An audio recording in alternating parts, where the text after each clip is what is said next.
Just weeks before the military strikes began, mediators in Oman were actively conducting indirect talks between Washington and Tehran.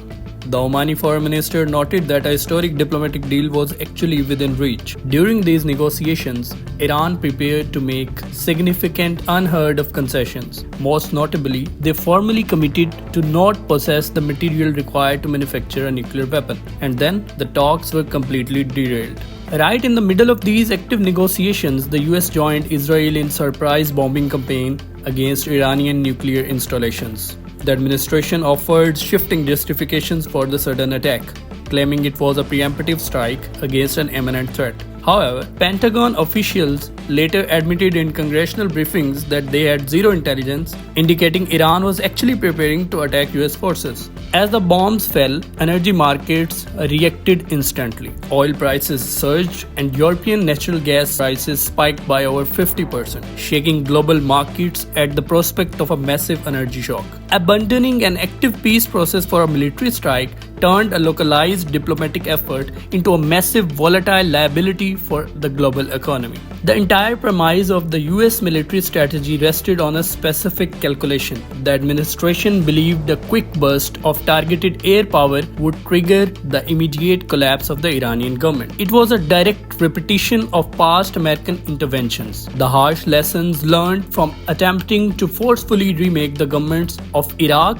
Afghanistan, and Libya to serve US interests were entirely ignored. But governments rarely topple from the air. Attempting regime change strictly through an aerial bombing campaign guaranteed a protracted conflict at a devastating cost to the entire region. Instead of fighting the US military head-on, Iran retaliated by expanding the conflict. They launched waves of low-cost, hard-to-intercept drones across the Persian Gulf, bypassing American forces to target regional infrastructure. This strategy specifically targeted the core business model of the GCC or Gulf Cooperation Council. These allied nations rely entirely on the perception of the absolute security, tax-free commerce, and their status as global financial and transportation hubs. The vulnerability of that model was quickly exposed. A coordinated Iranian strike succeeded in heavily damaging Saudi Arabia's absolute largest oil refinery. Asymmetric warfare runs on a brutal economic equation. A drone cost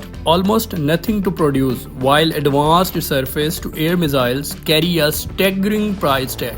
By sending sheer volumes of cheap hardware, Iran rapidly depletes the finite expense missile stockpiles of the UAE and Saudi Arabia. Iran's objective was never a traditional military victory. The goal was to inflict a level of sustained economic pain that the Gulf states simply could not endure. The economic pressure soon expanded to natural gas. A targeted strike forced Qatar to cease production at its massive LNG plant. LNG stands for the liquefied natural gas cooled to a liquid state for the global shipping, and this specific facility was the largest export hub of its kind in the world. Because of the constant threat from the air, oil entirely stopped flowing through the Strait of Hormuz, cutting off a vital artery for the global energy. Facing the total collapse of their economies, Qatar and UAE began actively lobbying Washington to find a diplomatic off-ramp and immediately halt military operations. By executing a horizontal strategy of infrastructure attacks, Iran successfully bypassed American military supremacy, using the vulnerable global economy as leverage.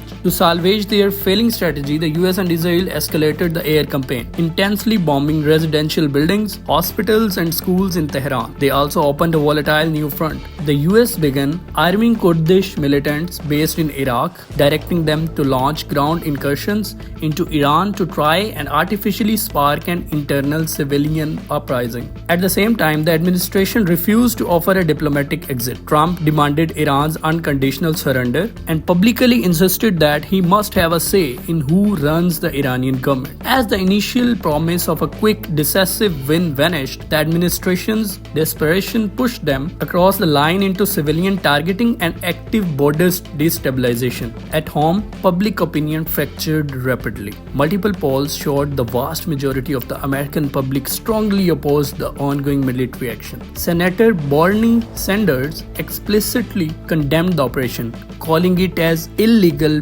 premeditated, and unconditional regime change effort. Even conservative and MAGA voices expressed internal panic, warning that the severe economic and military chaos would result in massive political losses in the upcoming midterm elections. Internationally, the diplomatic damage was permanent. By using active peace talks as a smokescreen to position military asserts, Washington proved to the world it negotiated in bad faith. In a few short weeks, the administration targeted the genuine possibility of a negotiated nuclear agreement for a chaotic regional war. Today, America stands isolated, the global energy market is paralyzed, Middle East faced permanent destabilization.